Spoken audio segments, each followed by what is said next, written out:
ও মামা, কি রে, এত বড় মাছ কোথায় ছিল? আরে পুকুরে ছিল। তুমি এই মাছটাকে বিয়ে বাড়ির স্টাইলে কাতলা মাছের রেসিপি করে খাওয়াবে? চল রান্না করি।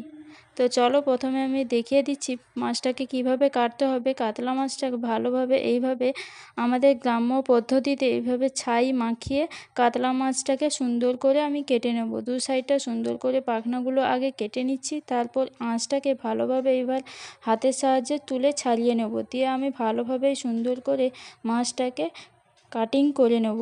দেখো সুন্দরভাবে এই কাট করে নিয়েছি, মাছটাকে সুন্দর করে এই পিস পিস করে কেটে নিয়েছি। আর নুন আর হলুদ দিয়ে আগে থেকে মাখিয়ে রেখেছিলাম। এবার কড়ার মধ্যে সর্ষের তেল গরম করে আলুগুলোকে আমি এইভাবে সুন্দর করে ভেজে নেব।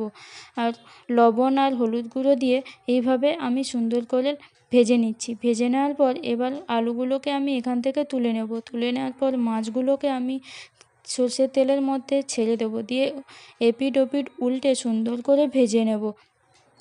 আর পুরো রান্নাটা হবে কিন্তু সর্ষের তেলে। আবার পরিমাণ মতো সর্ষের তেল দিয়ে এবার দিয়ে দেবো কুচনো পেঁয়াজ। পেঁয়াজটা একটু ভাজা হয়ে এলে এর মধ্যে দিয়ে দেবো এলাচ আর দারুচিনি। তারপর দিয়ে দেবো আদার পেস্ট 1 চামচ, রসুনের পেস্ট 1 চামচ দিয়ে ভালোভাবে হাতা দিয়ে নেড়ে চেড়ে নেব। তারপরে নাড়ানো হয়ে গেলে আমি একটা মশলা বানাবো, তার জন্য নিয়েছি 1 চামচ ধনে গুঁড়ো, জিরে গুঁড়ো, তারপর নিয়েছি টক দই, তারপর দিয়ে দেবো পরিমাণ মতো লাল লঙ্কার গুঁড়ো, পরিমাণ মতো হলুদ গুঁড়ো দিয়ে ব্যাটারটা এই পেঁয়াজের পেস্টের মধ্যে ঢেলে দেবো। যে পেঁয়াজটা ভেজে রেখেছিলাম সেটার মধ্যে আমি ঢেলে দিলাম।